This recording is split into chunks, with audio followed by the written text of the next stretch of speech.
Well, hey there folks, welcome back once again to the Hop House. It's Eddie here, it's time for another beer review.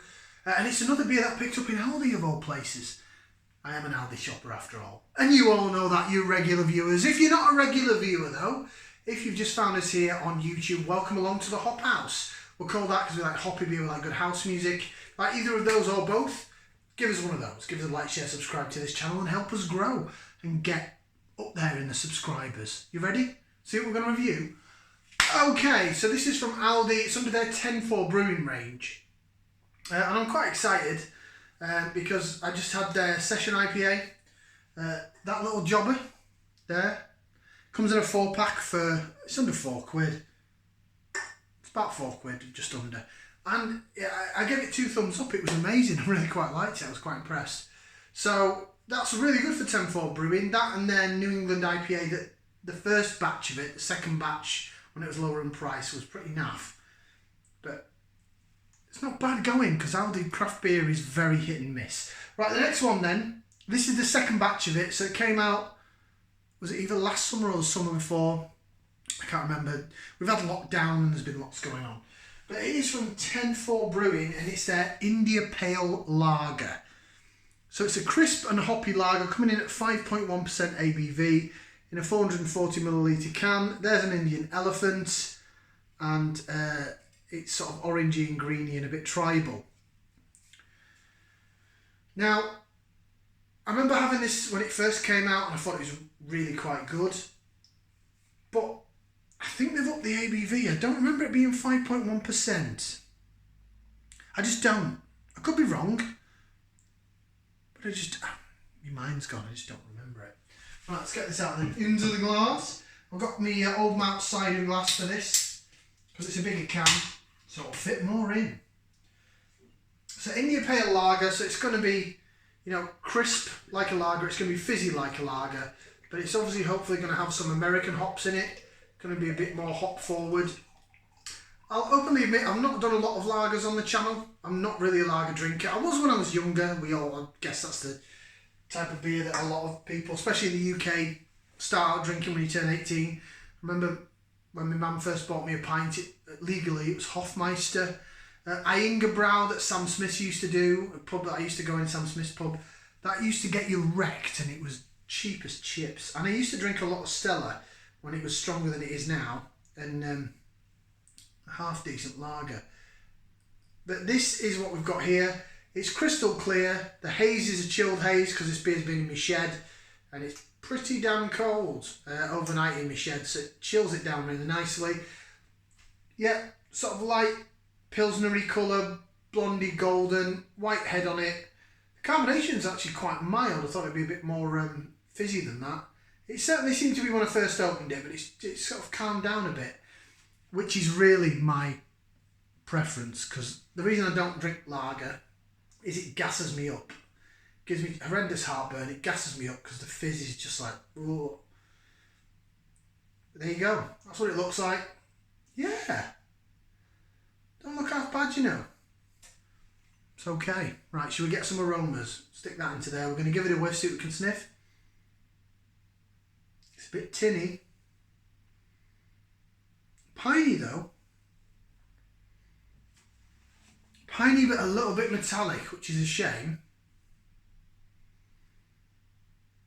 Some sort of lemony limey vibe there. Smells like a lager and lime, and then a little bit of metallic smell. But there is a pine element to it. I love my pine needle, I love my bitterness. Probably my favourite flavour. I know that we do a lot of hoppy beers, we'll do a lot of IPAs, do a lot of New England IPAs on here as well. But yeah, it's definitely the pininess I go for. That smells pretty good, to be fair. The metallicness is sort of disappearing now the more I jig it around in the glass. Maybe it was just a bit over-carbonated. Well, no, it wasn't over-carbonated. For a lager, that's not carbonated much at all. Oh, it is through the middle, actually. Is this a widgeted glass? Might be, it's a cider glass. Right, I'm waffling. Let's go for it. We're going to go ahead and bottoms up and down the hatch. Cheers.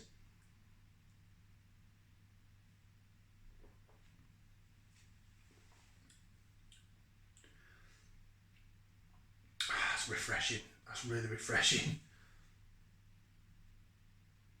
Oh, now I've jigged it around. Now I've jigged it around a bit. I'm getting that sort of Pilsner malt, the really crispness that you get at the back end of a lager. And that pininess is still there. The metallic's gone, which I'm really, really, really happy to say.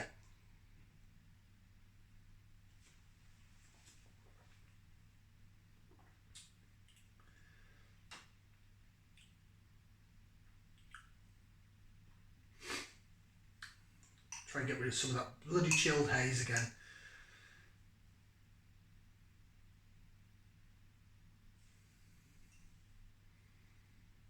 Smells a lot better now. Right, bit of laser vision, and then I'll run through some flavours.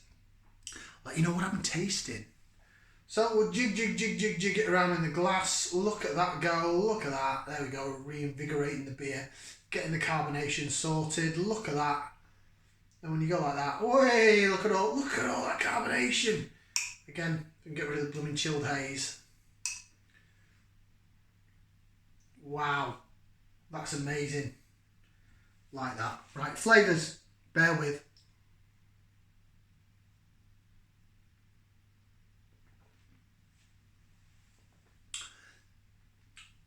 There's an element of fizziness to it, but it's not overly fizzy. For lager lovers, they may say tastes like a flat lager.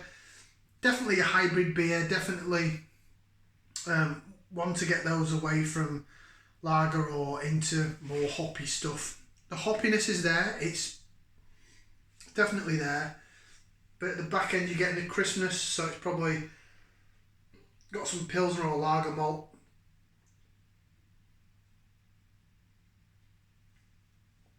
Well, it's definitely more carbonated though.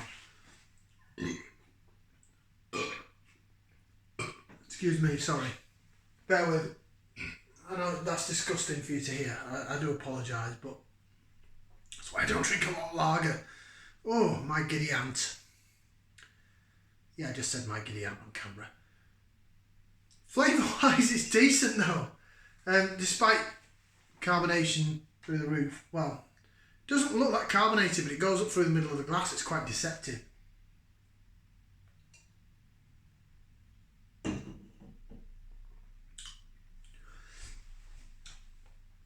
It's decent, you know.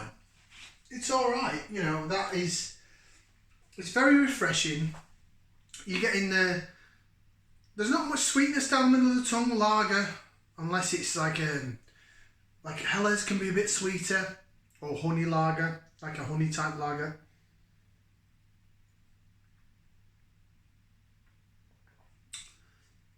It's more like a dry bready malt that goes down the middle of the tongue. There's a little bit of sweetness there, but it's very minor.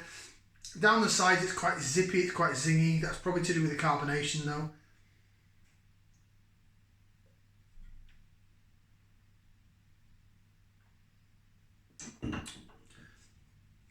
Definite lemon and lime, piney notes there, citrus, grapefruit.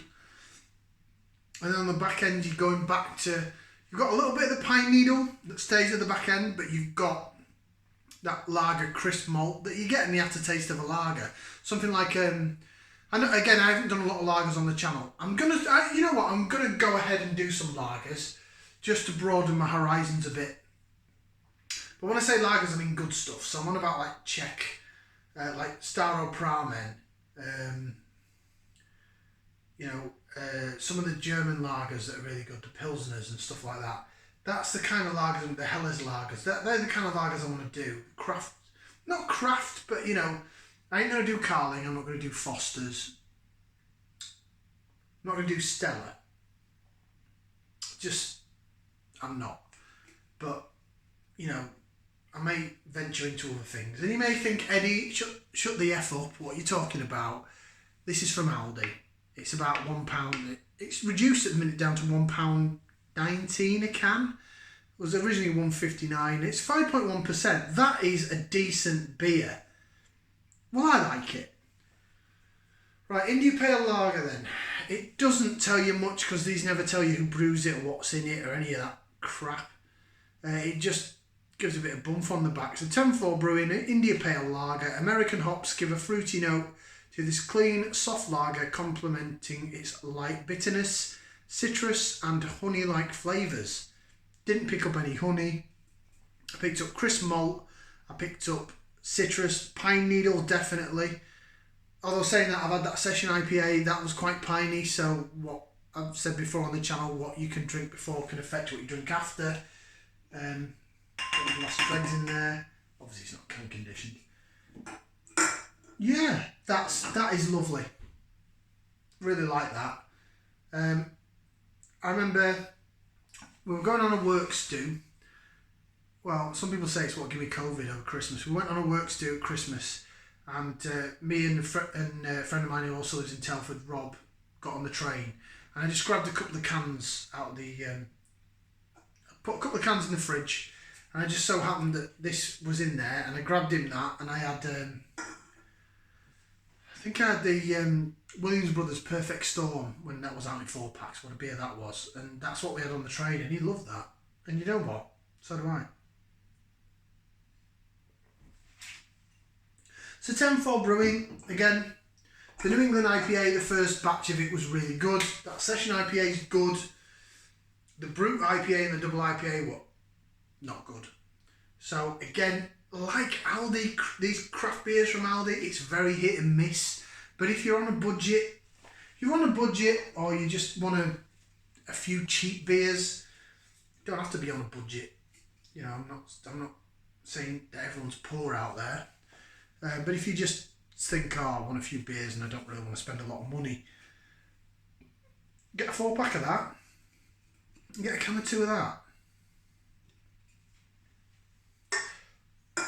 Not bad. Rating wise, it's not blown me away as much as the session IPA did.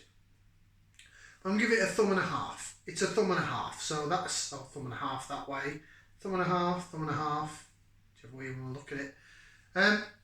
It's alright, yeah, I'd buy it again. A thumbs up and more means I'd buy it again. So 3.5 is a pretty good score. I'd love to know who brews it. If anybody knows, let me know. Put in the comments, please.